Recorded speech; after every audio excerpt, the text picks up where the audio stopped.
Oh, there it is. Okay, I kind of did this wrong because now it's on top of another portal, which is not what I wanted, but I guess it'll work with this.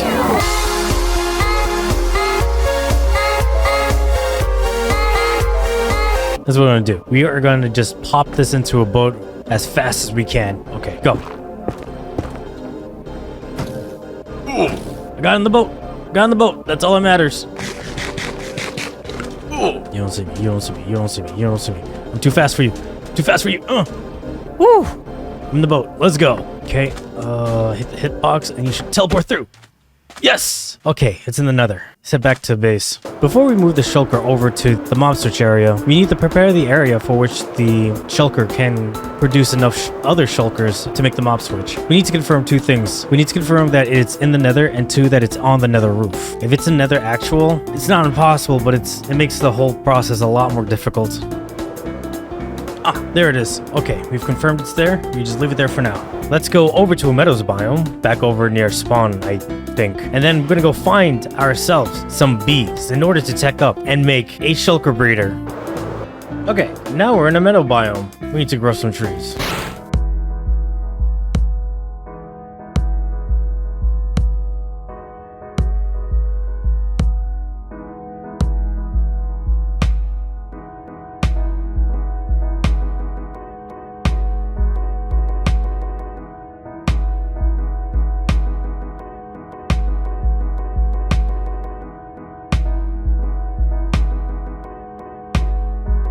Okay, so I think this has all the bees inside of it. So, I did. Let's bring this home.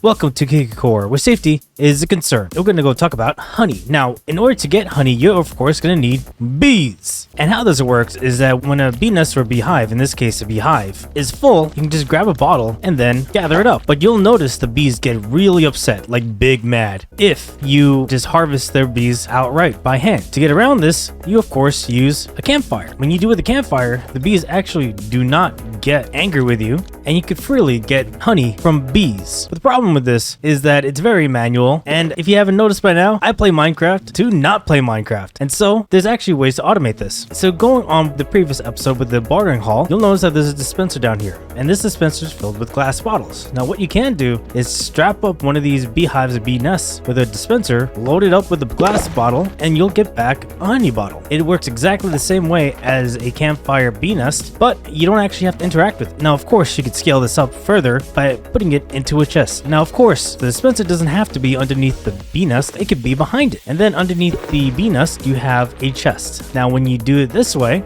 the glass bottle will harvest the bee nest as indicated by the lack of honey, and you get yourself a honey bottle. Now 4 honey bottles will make a honey block, which is going to be a very handy piece of redstone block when we're building the shulker breeder. You could even make this a little bit more advanced by using ImpulseSV's item filter, which is usually the item filter that you see people using. By using ImpulseSV's signal-based item filter, you can then set the filter so that it only sucks up honey bottles. So when a glass bottle goes through, it will then pick up any honey that's in the system and get sucked into this hopper. If a normal glass bottle were to go through, it doesn't actually go into the hopper, which will be important later on. So over here we have a dropper and a dispenser system. So the dropper is pointing up and the dispenser is pointing forward. When a dropper gets signal, it'll push whatever block it has. In this case it'll be cobblestone. It'll push it up, and because of weird redstone mechanics, the dispenser will then promptly spit it out at the same time. And it doesn't really matter if it's on the bottom or top. If you press on the bottom, the dispenser will shoot out. If you press it on top, the dispenser will also spit out cobblestone. And over here is ianxofour's bee farm.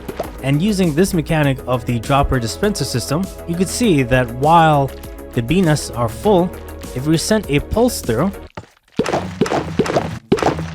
it'll collect the honey through, as indicated by the lack of honey on these as well. Using this dropper dispenser system, the bottles themselves will go through from the beginning over here, get shoot up to the dispenser. Dispenser will then collect any honey over here, then put it to the hopper. But in the event that the bee nest does not have honey, the glass bottle will go down into the hopper and get put into here. And this whole cycle will then repeat over and over until the bottles themselves become full. Now going back to this example over here using ImpulseSV's signal-based item filter, you can then set it up so that when the honey bottle finally goes through the entire system, it'll get collected by this item filter and put it into this chest for you to then harvest. In addition to that, when you connect it with the comparative clock, it'll just do all this for you automatically, and it'll keep rotating the glass blocks over and over again until the system is out of glass blocks. And as you can see here, you'll notice that every time the honey bottle gets into this, it'll get sucked into this item filter. Eventually, the item filter will then move it over into this large chest. And this is the system in which we're going to collect honey bottles. So let's go back to the technical guide world and get to it. Quick interruption. I noticed that only 12% of you are actually subscribed to this channel. Watching this long, I must be doing something right, so if you like this video, hit that like button and please subscribe to this channel. Any support helps, and these videos take a bit long to make. Thank you so much, and back to the video. Alright, so now that we're here, let's go ahead and build the bee breeder so that we can get ourselves honey and honeycombs.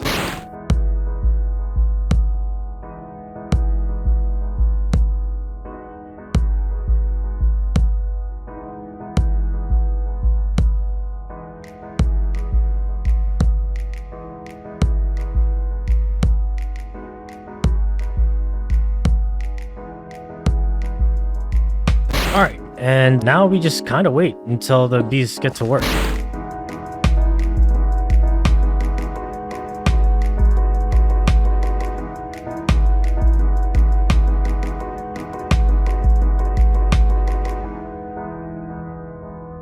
It seemed like a couple of days I finally got enough beehive to make this honey farm. I also have some starter honey which I could use. So all in all, I'd say that was pretty successful. So let's head over to the Nether where it's most efficient and begin work on the honey farm.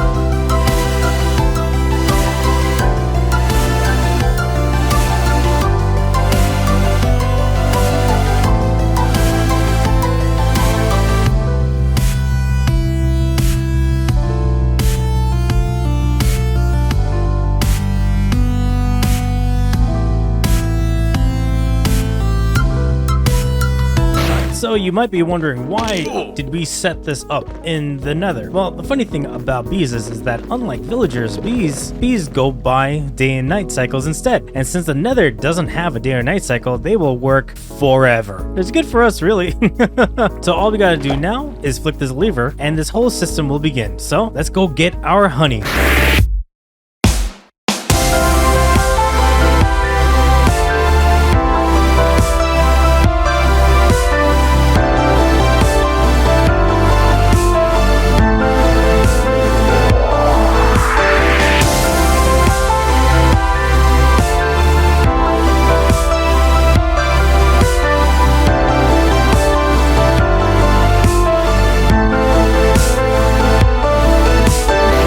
So we AFK'd here for about 10 minutes.